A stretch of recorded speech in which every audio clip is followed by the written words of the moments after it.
নমস্কার, খবর পড়ছি Indian news TV YouTube channel থেকে। খবর পড়ছি চন্দ্রানী। জানাবো আজকে রাজ্যের বিশেষ বিশেষ সংবাদগুলি। কাদের আধার কার্ড বাতিল হচ্ছে, কলকাতা হাইকোর্টে হলফনামা দিয়ে জানালো কেন্দ্র। রাতের শহরে পরপর বাইক দুর্ঘটনায় মৃত্যু, নজরদারি নিয়ে প্রশ্ন। ভারতকে রেল ট্রানজিট সুবিধা দিয়ে বাংলাদেশ কি পাবে? নবান্নে রণংদেহী মেজাজে মমতা, বৈঠকে ধমক। নিট বিতর্কের মাঝে প্রধানমন্ত্রীকে চিঠি মমতার। প্রিয় দর্শক বন্ধুরা, আপনারা কোন জেলা থেকে আমাদের এই ভিডিওটি দেখছেন অবশ্যই কমেন্ট করে জানাবেন। এবার আসছি বিস্তারিত খবরে। কাদের আধার কার্ড বাতিল করা হচ্ছে, কলকাতা হাইকোর্ট হলফনামা দিয়ে জানালো কেন্দ্র। ভোটের আগে কয়েকটি জেলার বাসিন্দাদের আধার কার্ড বাতিল হয়েছে বলে অভিযোগ ওঠে। মামলা গড়া কলকাতা হাইকোর্ট পর্যন্ত। প্রধান বিচারপতি টি.এস. শিবজ্ঞা নামের ডিভিশন বেঞ্চ এই বিষয়কে কেন্দ্র করে নিজের অবস্থান জানিয়ে হলফনামা জমা দিতে বলে। সেই হলফনামায় জমা দিল কেন্দ্র। হলফনামায় জানানো হয়েছে, যেসব বিদেশি নাগরিক এদেশে থাকার জন্য পর্যাপ্ত তথ্য দিচ্ছেন না, তাদের আধার বাতিল করা হচ্ছে। দেশের নিরাপত্তার কথা মাথায় রেখে এই পদক্ষেপ গ্রহণ করা হচ্ছে। পর্যাপ্ত নথি ছাড়া এদেশে বেআইনিভাবে থেকে যাচ্ছেন বহু বিদেশি নাগরিক। তাদের জন্যই এই ব্যবস্থা। আধার ডেটাবেস থেকে শনাক্ত করার কাজ করা হচ্ছে। যারা বেআইনিভাবে এদেশে রয়েছেন তাদের নিজেদের দেশে পাঠিয়ে দেওয়ার প্রক্রিয়াও চলছে। জাল নথি দিয়ে যারা আধার কার্ড বানিয়ে দেশে রয়ে গিয়েছেন তাদের খোঁজার কাজ চালাচ্ছে দেশের গোয়েন্দা বিভাগ। রাতের শহরে পরপর বাইক দুর্ঘটনায় মৃত্যু, নজরদারি নিয়ে প্রশ্ন। রাতের শহরে নিরাপত্তা ঢিলেমির সুযোগ নিয়েই কি বাড়ছে বাইকে দৌরাত্ম, আর তার জেরেই কি ঘটছে একের পর এক দুর্ঘটনা এবং মৃত্যু? গত কয়েক সপ্তাহে রাতের শহরে পরপর মোটর বাইক দুর্ঘটনা এবং মৃত্যুতে আপাতত এই প্রশ্নই উঠতে শুরু করেছে। পুলিশের নজরদারি নিয়ে যেমন প্রশ্ন উঠেছে, তেমনই প্রশ্ন উঠেছে বাইক চালকদের সচেতনতা নিয়েও। চলতি মাস শেষ হতে এখনো এক সপ্তাহ বাকি। লালবাজার সূত্রের খবর, চলতি মাসে কলকাতা পুলিশ এলাকায় গত পথ দুর্ঘটনায় এখনো পর্যন্ত 13 জনের মৃত্যু হয়েছে। এর মধ্যে রাত 11টা থেকে সকাল 6টার মধ্যে যখন রাস্তায় তুলনামূলকভাবে গাড়ি কম থাকে, সেই সময় দুর্ঘটনায় মৃত্যু হয়েছে 10 জনের। শহরের বিভিন্ন প্রান্তে বিভিন্ন দিনে 9টি পৃথক দুর্ঘটনায় ওই 10 জনের মৃত্যু হয়েছে। মৃতদের মধ্যে অধিকাংশই ছিলেন মোটর বাইকের চালক অথবা আরোহী। সাম্প্রতিকতম ঘটনাটি ঘটেছে শনিবার রাতে। ওই রাতে 1টা নাগাদ কাঁকুরগাছি থেকে ফেরার পথে গাড়ির সঙ্গে ধাক্কায় মৃত্যু হয় শিবাজি ভট্টাচার্য নামে এক মোটর বাইক চালকের। রবিবার ভোরে রবীন্দ্র সরোবর থানা এলাকায় ট্যাক্সির সঙ্গে সংঘর্ষে মারা যান বাইক আরোহী এক তরুণী। এর আগে গত মঙ্গলবার রাতে বাঘাযতীন নুরালপুরের উপরে বাইক দুর্ঘটনায় মৃত্যু হয়েছিল সমীর গায়েন নামে এক যুবকের। তার 3 দিন আগে সার্ভে পার্ক থানা এলাকায় ইএম বাইপাসে ভোরে রাস্তায় রাখা গার্ড রেলে ধাক্কা মারে একটি বেপরোয়া বাইক। সেখানেও মৃত্যু হয় বছর 18 তরুণের। এগুলির পাশাপাশি চলতি মাসে গড়িয়াহাট, হেস্টিংস এবং সহ একাধিক থানা এলাকায় রাতের দুর্ঘটনায় মৃত্যু হয়েছে মোটর বাইকের চালকের। দিনের বেলায় শহরের রাস্তায় পর্যাপ্ত পুলিশি বন্দোবস্ত থাকলেও রাতে সেই নজরদারির তুলনায় কমে যায় বলে অভিযোগ। রাত 11টার পর থেকে বিভিন্ন রাস্তায় পুলিশের নজর পড়ে না বলেও একাধিকবার অভিযোগ তুলেছেন শহরবাসীর একাংশ। সেই ঢিলেমির সুযোগ নিয়েই রাতের শহরে বেপরোয়া বাইকের দৌরাত্মের অভিযোগও দীর্ঘদিনের।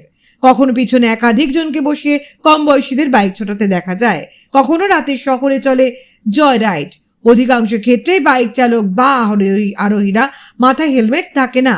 রাতের শহরে গুরুত্বপূর্ণ রাস্তাগুলিতে যে কয়েকজন পুলিশ কর্মীকে দেখা যায় তাদেরও বিধিভঙ্গ হলেও বিশেষ ব্যবস্থা নিতে দেখা যায় না বলে অভিযোগ। ভারতের রেল ট্রানজিট সুবিধা দিয়ে বাংলাদেশ কি পাবে? বাংলাদেশের প্রধানমন্ত্রী শেখ হাসিনার ভারত সফরকালে সম্প্রতি যে 10টি সমঝোতা স্মারকে সই হয়েছে সেগুলোর একটি হচ্ছে রেল ট্রানজিট। এটি বাস্তবায়ন হলে বাংলাদেশের ভূখণ্ড ব্যবহার করে রেল যোগে দেশের এক অংশ থেকে আর এক অংশে সরাসরি যাওয়া যাবে।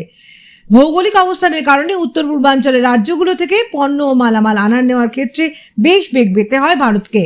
মাঝখানে বাংলাদেশ থাকায় দেশের অন্য অংশের সাথে রাজ্যগুলোর পণ্য পরিবহন বেশ ব্যয়বহুল এবং সময় সাপেক্ষ। সেই কারণেই বাংলাদেশের কাছে পণ্য ট্রানজিট সুবিধা চেয়ে আসছিল ভারত।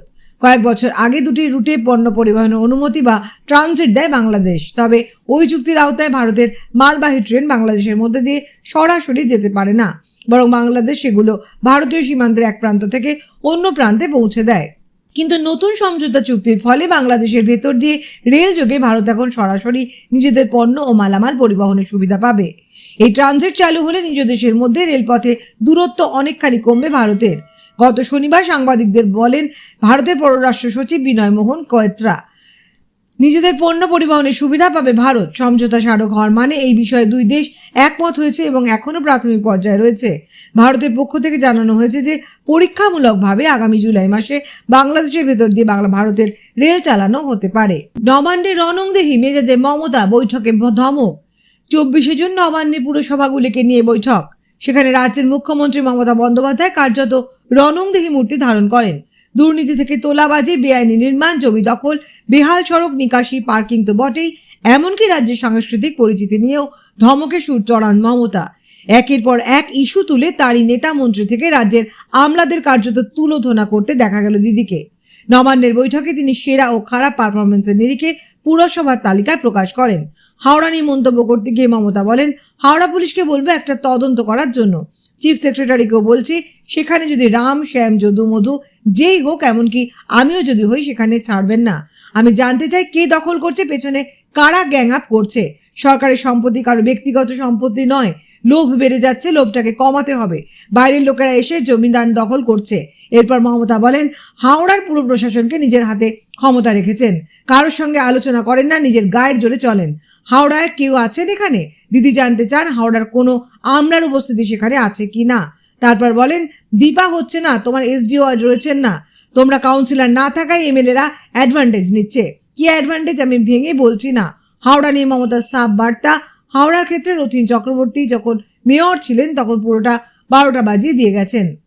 নবান্নর পাশে বেআইনিভাবে বাড়ি নির্মাণ হয়েছে বলে মমতা অভিযোগ তোলেন। বলেন তার অফিসার আটকানো সত্ত্বেও রথীন পারমিশন দিয়েছে। নিট বিতর্কের মাঝে প্রধানমন্ত্রীকে চিঠি মমতার। ডাক্তারি প্রবেশিকা পরীক্ষার দায়িত্ব রাজ্যের বোর্ডের হাতেই তুলে দেওয়া হোক, এমনটাই দাবি করে প্রধানমন্ত্রী নরেন্দ্র মোদীকে চিঠি লিখলেন রাজ্যের মুখ্যমন্ত্রী মমতা বন্দ্যোপাধ্যায়। নিট পরীক্ষায় কেলেঙ্কারির অভিযোগ তুলে এই পরীক্ষা পুনরায় রাজ্যের জয়েন্ট এন্ট্রান্স বোর্ডের মাধ্যমেই করানো হোক বলে দাবি জানিয়েছেন তিনি। মেডিকেলে ভর্তি পরীক্ষার ক্ষেত্রে রাজ্যের অধিকার ফিরিয়ে দেওয়ার দাবি করেন তিনি। ডাক্তারি প্রবেশিকা পরীক্ষার নিটের অনিয়মের অভিযোগ তুলে আন্দোলনে নেমেছেন পড়ুয়ারা। নবনির্বাচিত এনডিএ সরকারের বিরুদ্ধে এই ইস্যুতে সরব হয়েছে বিরোধীরাও। লোকসভা অধিবেশনের প্রথম দিনেই সেই প্রমাণ মিলেছে। এবার এই নিট পরীক্ষা বাতিল করে প্রবেশিকা পরীক্ষার দায়িত্ব রাজ্যের জয়েন্ট এন্ট্রান্স বোর্ডের হাতেই দেওয়ার দাবি জানালেন তিনি। বিষয়টি নিয়ে প্রধানমন্ত্রী নরেন্দ্র মোদীকে চিঠি লিখলেন তিনি। ডাক্তারি ভর্তির ক্ষেত্রে ফের রাজ্যগুলির হাতে ক্ষমতা এবং দায়িত্ব দেওয়া প্রয়োজন বলে মনে করছেন মুখ্যমন্ত্রী মমতা বন্দ্যোপাধ্যায়। চিঠিতে মমতা লেখেন, নিটের মাধ্যমে ডাক্তারিতে ভর্তির জন্য ক্ষেত্রে ব্যাপক মাত্রায় দুর্নীতি হয়েছে। এক্ষেত্রে কেবল ধনীদেরই সুযোগ দেওয়া হয়েছে। গরিব এবং মধ্যবিত্ত শ্রেণীর মেধাবী পড়ুয়ারা এই ব্যবস্থার সবচেয়ে বেশি ক্ষতিগ্রস্ত হয়েছেন। সেই কারণে এই পরীক্ষা গ্রহণের বিষয়টি পূর্বের পদ্ধতি অনুযায়ী রাজ্য জয়েন্ট এন্ট্রান্স বোর্ডগুলির হাতে ছেড়ে দেওয়া হোক বলে দাবি তার। মমতা জানান, 2017 সালে রাজ্যে জয়েন্ট এন্ট্রান্স বোর্ডের মাধ্যমে মেডিকেল কলেজগুলিতে স্নাতক স্তরে ভর্তির প্রক্রিয়া চালানো হতো। সেই সময় এরকম ধরনের কোনো সমস্যা তৈরি হয়নি।